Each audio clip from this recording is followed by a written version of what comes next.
Look at a quiet village pond in India, and you might see nothing but stagnant water. But directly beneath the surface, there is an underwater factory churning out a highly lucrative cash crop. This is the water chestnut, or Singata. It grows entirely submerged, protected by a dark, intimidating shell tipped with sharp horns. But crack open that forbidding armor, and you find a crisp, white core that is a staple in regional diets. The economics behind it are staggering. A farming syndicate can lease a 7-bega pond for roughly 120,000 rupees. A successful harvest from that exact same plot yields upwards of 1.5 million rupees in pure profit. That 10x return on investment is absolutely real, but it is brutally hard to earn. These plants grow deep underwater, bristle with flesh-tearing thorns, and demand grueling physical labor to cultivate. Hitting those profit margins relies on zero luck. It requires mastering a strict biological timeline, engineering the water column, and surviving a hazardous months-long harvest. The operation runs on a rigid calendar. Farmers build an underwater nursery in January, cultivating seedlings for 2 months before the main planting phase kicks off in May. The plant itself requires a very specific spatial arrangement. The leaves fan out in a geometric rosette pattern and float flat on water to capture maximum sunlight, while the dense, heavy fruits develop entirely out of sight, down in the murky depths. Farmers map the pond floor like a blueprint. Seedlings are anchored into the mud 2 meters apart. That gap is intentional. As it matures, a single plant expands to 15 feet, creating a dense canopy that chokes the surface. Farmers generally choose between 2 main varieties to form this canopy: a green type that yields a hard, thorny chestnut favored for savory dishes, and a red strain that grows completely thornless. Calculating this aggressive outward growth ensures the plants maximize their fruit yield without overcrowding the water and suffocating the pond's internal ecosystem. But the surface canopy is only half the business. Savvy farmers realize the pond's depth is unused real estate, allowing them to stack a completely separate operation directly underneath the crop.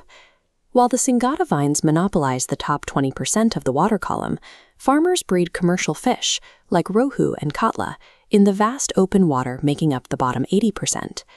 By maintaining enough open gaps for oxygen exchange, the pond sustains thousands of fish.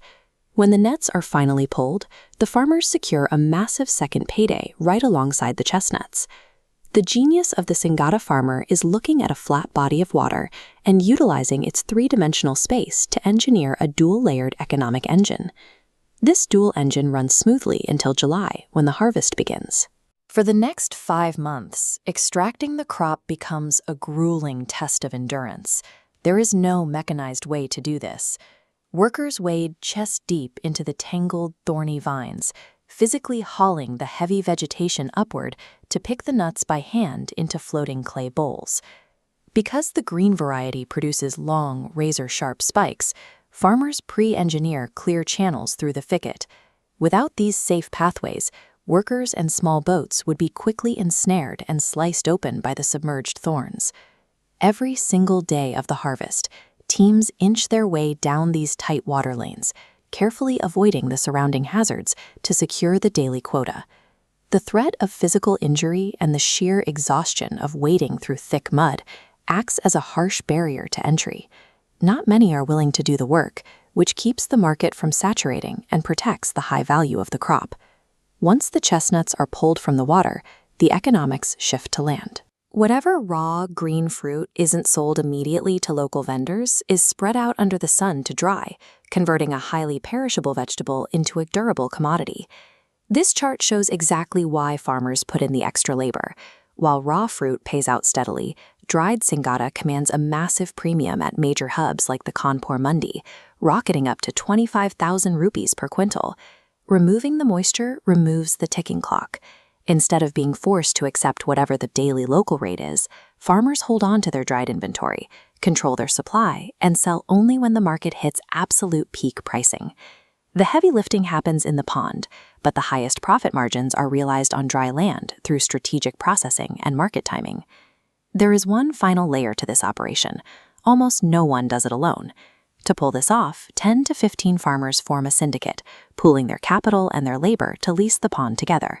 Splitting the 120,000 rupee lease drastically lowers the financial risk for each individual, while bringing a small army of trusted partners ensures there are enough hands to survive the brutal harvest. Water chestnut cultivation relies on old-school grit, but its success is rooted in high-level strategy. It is a masterclass in community economics and biological engineering, proving exactly what it takes to turn a muddy village pond into a multi-lakh agribusiness.